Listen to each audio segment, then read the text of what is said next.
Dentro de la cultura italiana el cine tiene un nombre propio y no se puede hablar de cine italiano sin mencionar la figura y la obra de Luchino Visconti.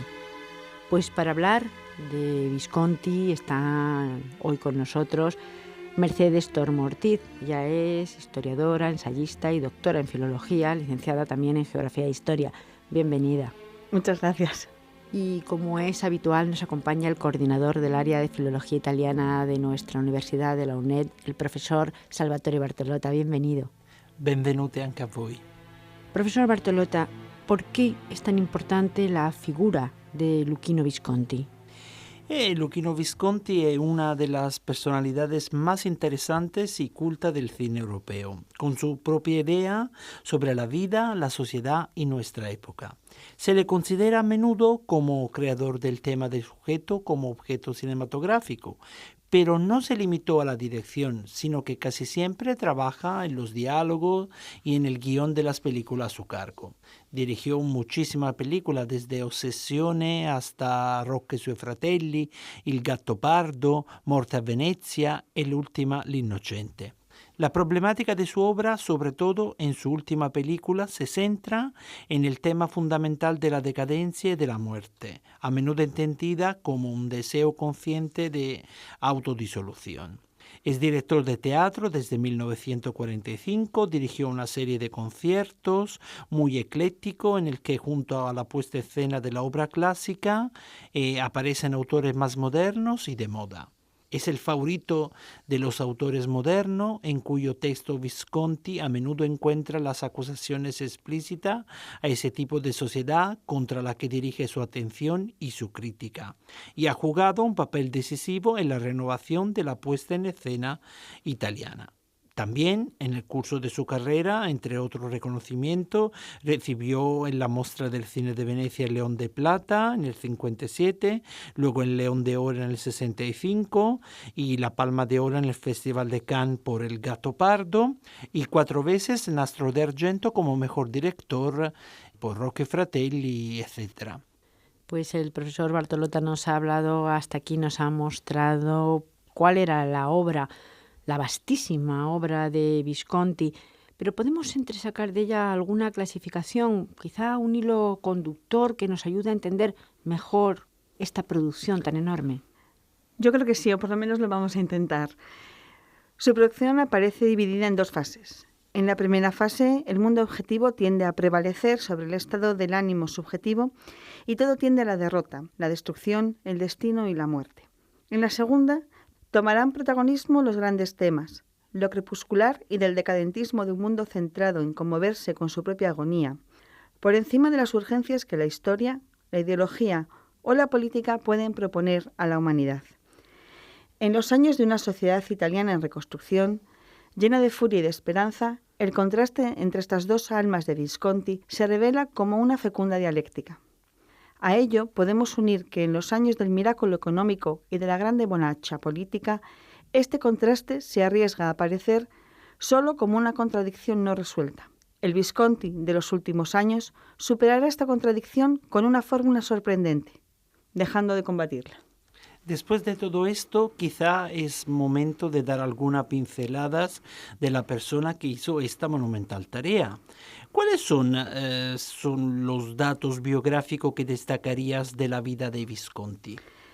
Bueno, Luchino Visconti, en realidad, Luchino Visconti di Modrone, nació en Milán, Lombardía, en Italia, en 1906, en el seno de una familia de la más antigua aristocracia lombarda, los Visconti, cuyo linaje se remonta al Renacimiento.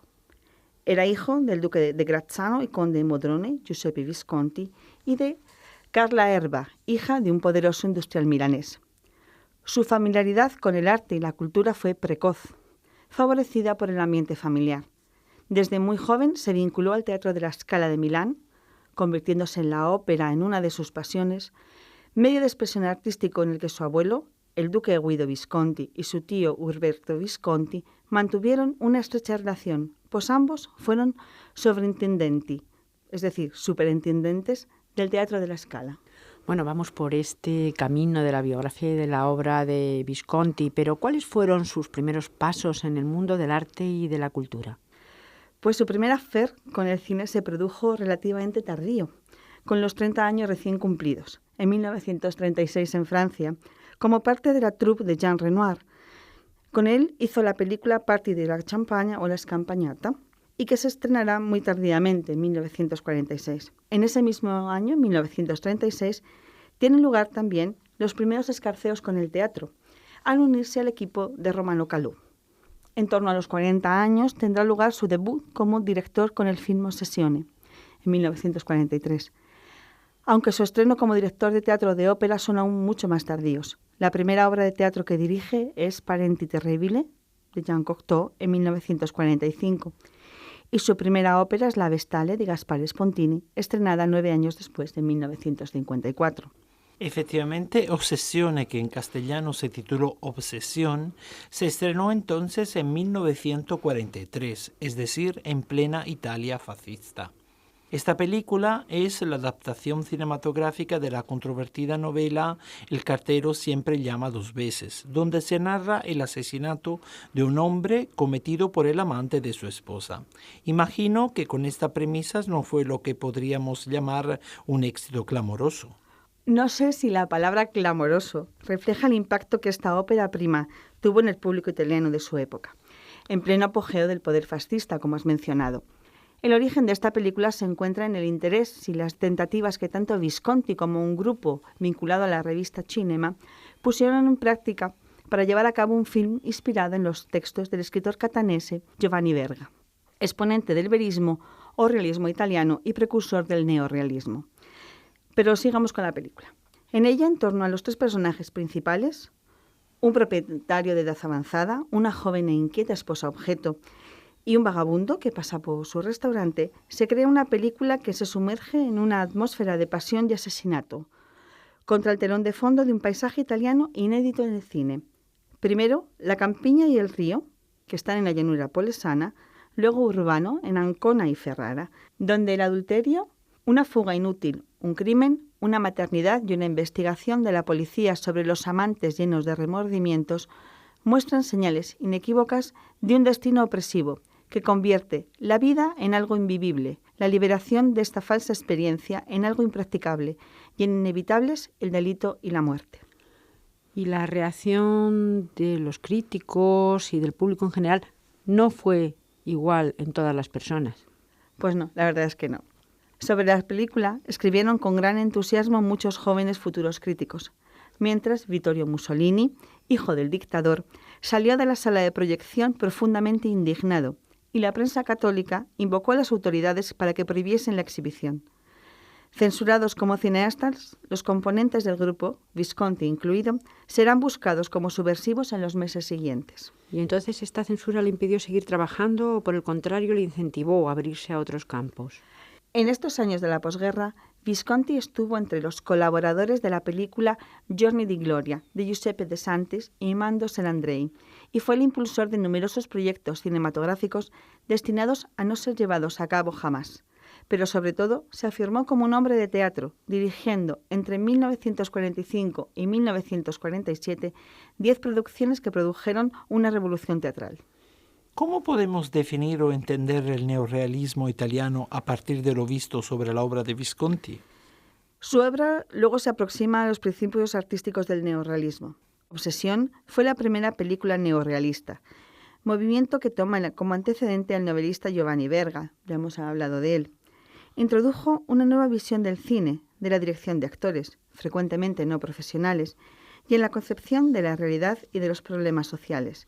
El neorrealismo no fue una escuela con principios y personalidades artísticas totalmente concordantes, ni en los directores ni en los guionistas. De ahí que se ha sostenido la existencia de una línea más idealista, representada por Roberto Rossellini, y otra más próxima al marxismo o las concepciones sociales afines, representada justamente por Visconti, entre otros. ¿Hubo teóricos marxistas que se ocuparon de esto? En efecto, muy vinculados además a la obra de Visconti. Uno de los teóricos más importantes fue Guido Aristarco, autor de La disolución de la razón, discurso sobre el cine, quien consideró que la tierra tiembla, la tierra trema, Era la película más lograda y avanzada, ideológica y estéticamente, que emprendía una búsqueda del hombre ante las cosas que no las sometía a estas como permanentes en sí mismas, lo que constituiría una alienación y que tampoco admitía una naturaleza humana inmutable, lo que se conoce en círculos académicos como el cine antropomórfico de Visconti. Podemos seguir con esta obra, con La Terra Trema. ¿Qué podemos decir de ella? ¿De qué modo es un paradigma del neorrealismo? Algún dato objetivo, digamos. En 1948 se presentó por primera vez en la Mostra de Venecia.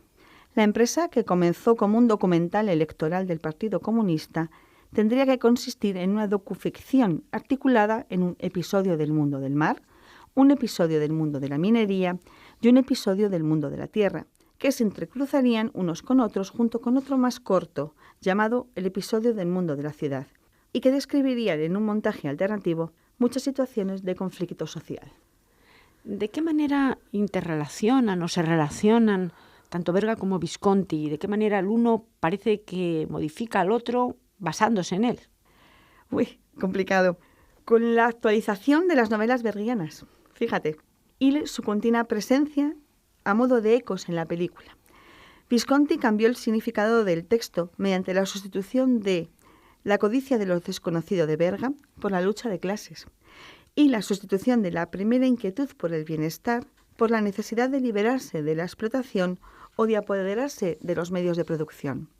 La Terra Trema constituye un caso ejemplar y fecundo de diálogo entre la literatura y el cine, un texto literario que la cámara recrea y propone como si fuese una realidad material que el objetivo graba para interpretarla poéticamente. Y tras esto, la doble alma de Visconti en una continua dialéctica. Por un lado, el corazón con la derrota ante la imposibilidad de la revolución. Por otro, la razón con la irrenunciable firmeza de la lucha y la necesidad de un cambio. Acabada esta película y estos primeros pasos en el neorrealismo, ¿hacia dónde se orienta la carrera de Visconti? ¿Qué nuevos retos afrontó? ¿Siguió abriendo horizontes? Mercedes, dinos algo. En efecto, Visconti continuó alternando las actividades teatrales con las cinematográficas. En estos años realizó 2 cortometrajes, un largometraje y cultivó una serie de proyectos fílmicos que no llegaron a ninguna parte. En los años 50, después de filmar Bellissima, protagonizada por Anya Magnani, melodrama ambientado en el mundo cinematográfico, Visconti encaró el tema del Risorgimento y la unidad italiana con Senso. Una historia de amor ambientada en los momentos más dramáticos del Risorgimento y una visión crítica que otra vez abrió el camino para que la censura se impusiera con toda su fuerza. Esta concepción totalizadora del Risorgimento se completó con la inclusión de un aspecto cultural importante, una ópera de Verdi, y el espíritu del melodrama verdiano como médula de la película.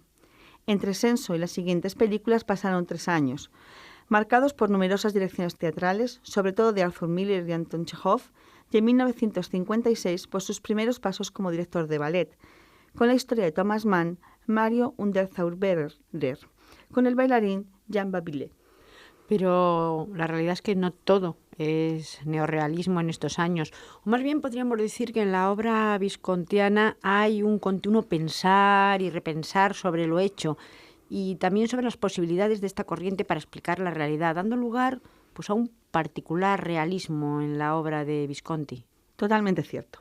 Es más, el 5º largometraje de Visconti es un claro ejemplo de esto, Le notti bianche, inspirado en la obra homónima de Dostoyevsky. Esta película es una opción neorromántica o neointimista, siguiendo las palabras del propio Visconti, con la que el director recuerda, en un fabuloso Livorno totalmente reconstruido en el estudio, la reunión de Mario, Marcello Mastroianni y Natalia Maria Schell. El primero es un solitario empleado en busca de afecto, que de repente se enamora de una chica, ferviente soñadora, engañada por un inquilino fascinante, Jean Marais, con un pronto regreso. Ella, que a pesar de todo, justo cuando está a punto de renunciar y rendirse a los requiebros de Mario, ve realizado su sueño y reaparece el misterioso desaparecido, el amado. Aparte de la naturaleza del ensayo de dirección virtuosa, Noches Blancas no es una película que deba desestimarse, ya que da lugar a un cine de sentimientos en una época donde triunfaron obras menores del post-neorrealismo y porque se abre al género, obsoleto en el cine italiano, del cine expresionista alemán. Poco a poco nos vamos acercando a las grandes obras de Visconti. Si no me equivoco, a finales de los años 50 se rodará Rocco e i suoi fratelli, Rocco y sus hermanos. En efecto, pero antes es interesante destacar que entre 1957 y 1960, fecha del estreno de Rocco, Visconti dirige 3 grandes óperas, 2 de Verdi y una de Donizetti, y 7 obras de teatro. Quedémonos en Rocco y sus hermanos. Perfecto.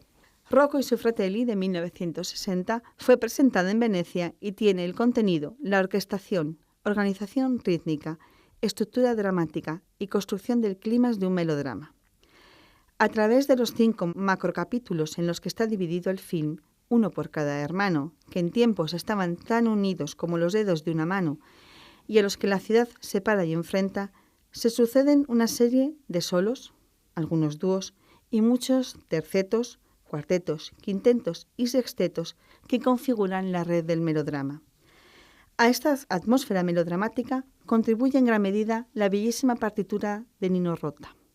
Rocco y suoi fratelli pone también en evidencia contradicciones flagrantes, dando a la película una épica melodramática que se debe a las extraordinarias virtudes dramáticas viscontianas que imponen a la obra continuas ascensiones y constantes retrasos argumentales en un juego retórico magistral. No obstante, a esta película le afectó la censura que sufrió Visconti en 1961 tras el montaje teatral de La Grialda de Testori. Bueno, y un magnífico Alain Delon que yo creo que no ha vuelto a hacer otra película igual. Bien, no. La importancia que Visconti otorgaba al núcleo familiar en el contexto de sus films también es puesta de manifiesto en otras películas, como por ejemplo en El Gato Pardo, su siguiente realización, que concretó aquí los indicios de una gran producción. Ya casi estaban evidenciados en la película anterior, pero aquí desde luego fue magnífica. Totalmente.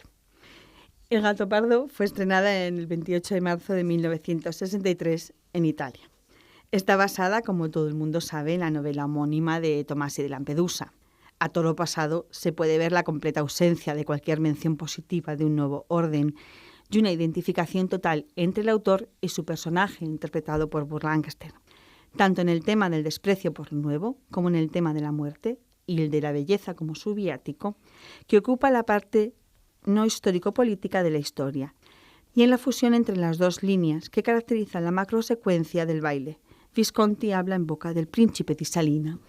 Ya, Mercedes, nos queda poco tiempo, pero no me gustaría terminar sin hacer un rápido repaso de los últimos episodios de la obra viscontiana.